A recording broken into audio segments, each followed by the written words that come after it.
Hey, I'm Lonnie, I'm Amber. and we are Untitled Nerd Network, brought to you by Infinity Flux out of Hickson, Tennessee, and this is the wrap up of a very short first season of Black Mirror hmm Netflix original. One of my it's become one of my favorite shows, but I can kind of see why some people might not care for it. Um, Some people, it's not for everybody. as This in one, Amber. God, what was this one called? I don't know what it was called. It's Oh, something having to do with life. The the entire entire history history of of you. you. Okay, so yeah, this is the third episode. Season one was only 3 episodes long. hmm This one was very relatable. I liked it. I really hmm did like this episode.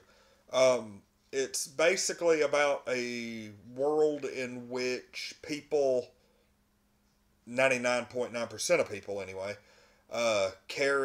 they have an implant right behind their ear that's like the size of a rice grain, and it hooks into their mind or their vision or whatever. hmm And there's like cameras and little view screens and Wi-Fi and everything hooked into their eyes, and Yeah, it records everything that you see, everything, every little 100% thing. Yeah, of everything, unless you have your eyes closed, of and you got course. a little remote Yep. where you could just go to certain parts and rewatch, and you can display it on a screen, or it just does this crazy eye thing where you Yeah. can I just mean, see it. you can watch it on screen. You can sort it by people. hmm Um, just about anything. And so, That was pretty neat. oh yeah, Oh, that was pretty and cool. so there's like one woman on here who basically says that she doesn't have one. She did, and I guess like somebody like knocked her out and cut it out of her head, hmm and I guess that's like a black market thing. People want to buy those memories. Um, I Yeah. guess especially of women. Yeah, I'm and sure that's that. what it was. They stole it and posted it everywhere, is what they said. So And so, I mean, it's a thing, I'm sure. they it was kind of crazy though, because basically what happens is what sets everything off is this guy. His name's Liam. He is a lawyer, and he doesn't really seem like a guy that's really that sure of himself. Yeah. Uh, he seems like kind of a weak spine, I guess, and so he's married. He has like about a 6-month-old son, something like that. Well, probably a little older, I guess.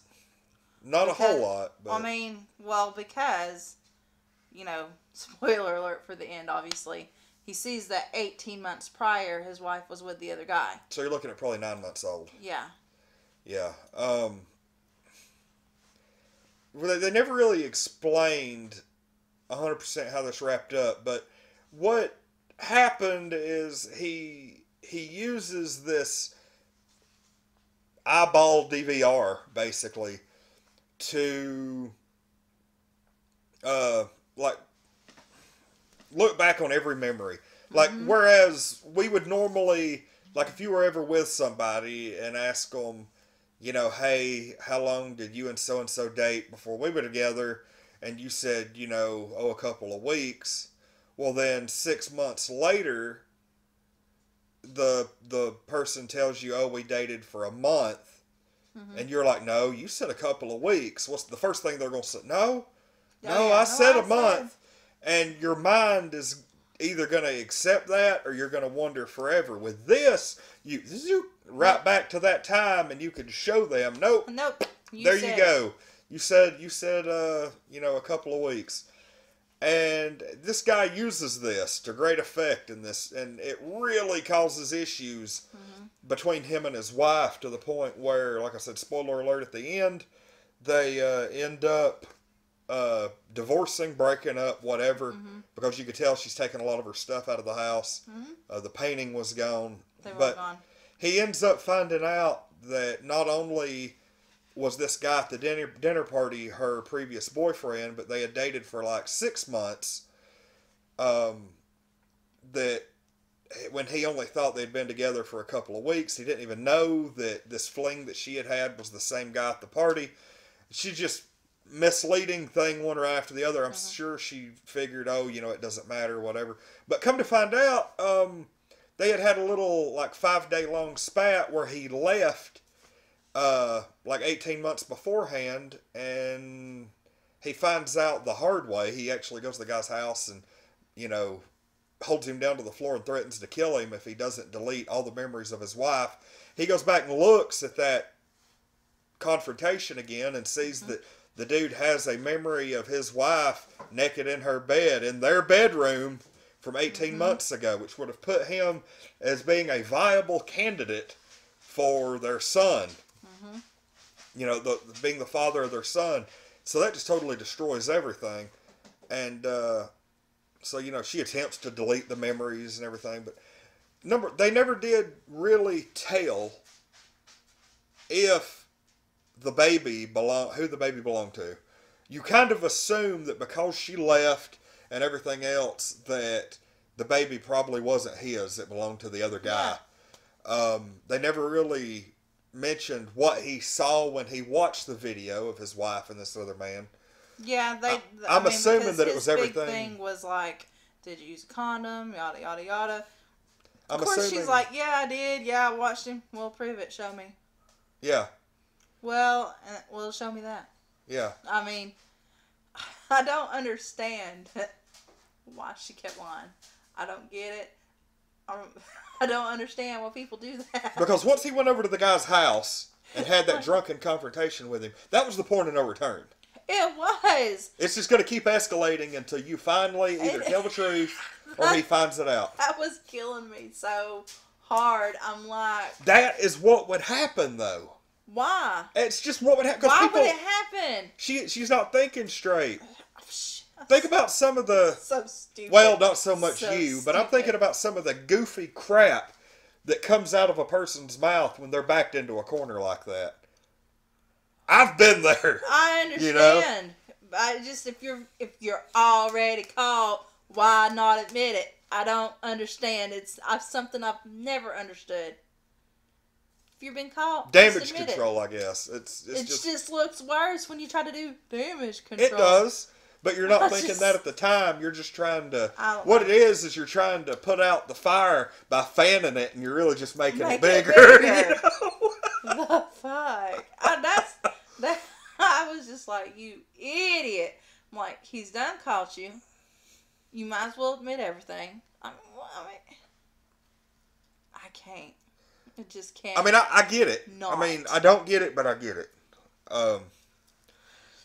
I can understand. You see both sides of it. Yeah, I see that it's a stupid idea, but I understand why she went the way she did. Because, like I said, she's just backed into her corner. And if she had just been honest to begin with,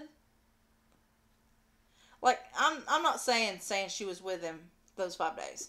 Yeah. But if she had been honest and said, we dated for this long, but I mean that was it. I'll say whether friends after that, whether it comes to your work, whether it comes to your relationships, the more somebody has to dig, the worse the consequences are going to be when the truth comes out. And he had to dig hard. Have even questioned it if she'd just been straight up. Yeah. He would just been like, okay, they did date for a minute, so I could see why if they dated that long and they've been friends up until this point. I think if she would have just come right out, I think the jealousy and the way they were acting at the party and everything would have drawn him to do the same things. Well, yeah. I mean, that's true, I guess, because, he was a very jealous person. Yeah. But at the end, after he ends up losing his wife, losing what I'm assuming is his kid, they're gone. He's in this empty house by himself. Probably ended up losing his job too by this point. I mean, because he wasn't really feeling too good about it at the beginning, and then God only knows how this affected his work performance on top of that. I mean, he just kept rewatching old memories in certain parts of the house. Yeah. How depressing was that? That was very depressing. Very, very likely things just went to crap to for him. To the point that he just took his thing at his little... Yeah, he ends up cutting his little memory thing out. Which, to me, also is stupid. I mean, why didn't you just delete the memories. But another, because he just didn't want it anymore. Well, He was I done. Guess, yeah, I guess because he felt that it drove him to the point he got to get rid of it. We're not going to delete it because it'll just happen again. I could see that. Now here's another thing. Like whenever he breaks in, or didn't break in, but whenever he goes and meets the guy at the guy's house, and he's like is holding him down on the ground, threatening to cut his throat with this broken glass bottle. God, and the guy's fleeing from the party the night before. The girl who doesn't have the grain in her head, she calls the police, and she's like, "Oh, I want to talk about assault, it. Report a serious assault at this address. Blah blah blah."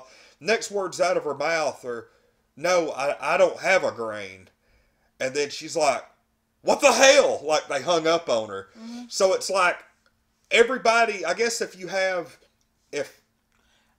comes down to if you don't have visual proof, then it didn't happen. I'm thinking if 998 out of 1,000 people have these things, the police probably don't want to deal with trying to solve the mystery of somebody, one of those two that doesn't. I could see that. Oh, yeah. I can see where they're coming from. They don't want to. They're like, you know what? Because it's like I don't want to have to do anything to prove that you are correct. Because think about this, whenever he gets in the car and he's drunk and his grain tells him, "Oh, we can tell by your memories that you may not be in a suitable condition to drive your vehicle." And it's like, if you continue to drive, then all emergency personnel and accident insurance will be void. So like they're not going to help you.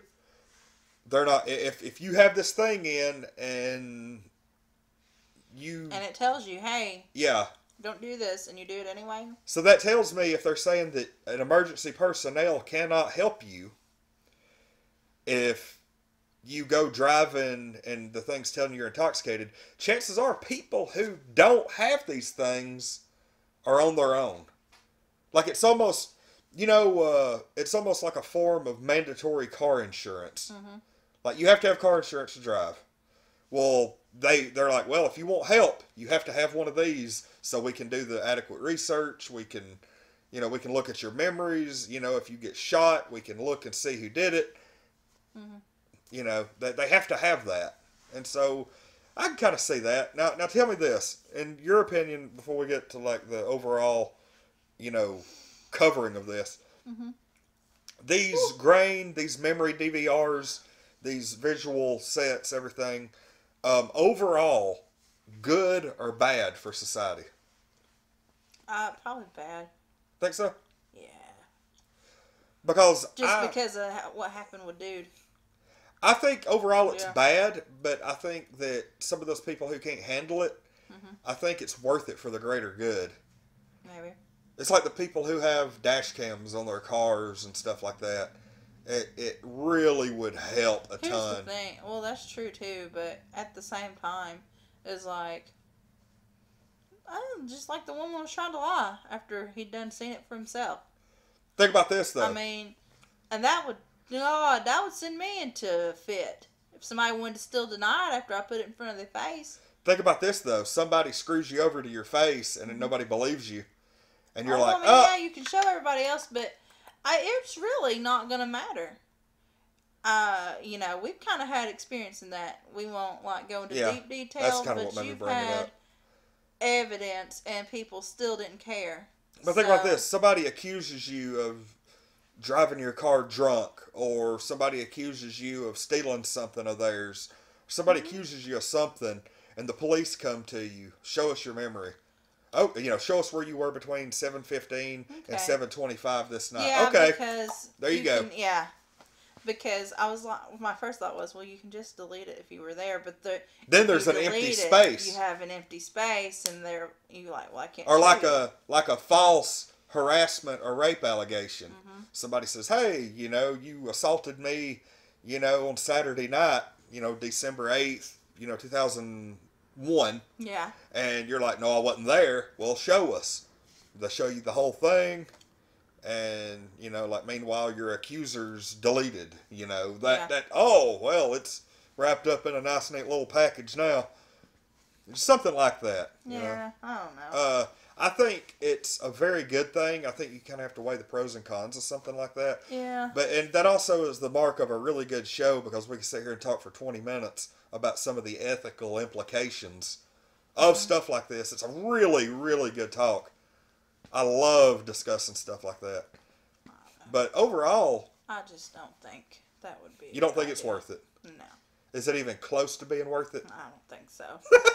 I really don't. I could just, I could see myself snapping because I'm like, there it is right there. And some people are just going to be like, You think even with visual video proof that something happened? You tampered with it. Either that or they just don't want to look at it. Yada, yada, yada. Yeah, they might not even want, they don't even want to look at it. It's like when you present text messages now, people are like, I'm not even going to look. I'm good. I don't want to believe you. Block. Anyway, what do you give this episode? 1 to 10? Nah, I'd probably give it an 8, even though I'm still not overly thrilled with the series as a whole. I would give this one an 8. To me, this episode gets a 9.5. Yeah. Not perfect, because once not again... perfect. It was a little slow to start, but there was way more explained in this show than the last episode. I mean, I know the first episode was rough in as far as like subject matter go. Yes. But the last episode, holy crap. That about bored the crap out of me. Jubilee, quit clawing my chair. Anyway. Alright, well we're going to go ahead and wrap. Like I said, I personally give this a 9.5. It was just short of perfect. But really good.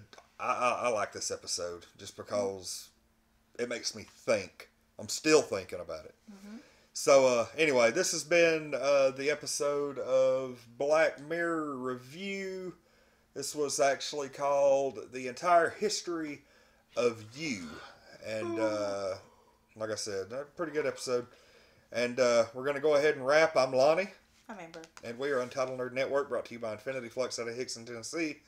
This has been our 3rd episode review of Black Mirror. Thanks for watching.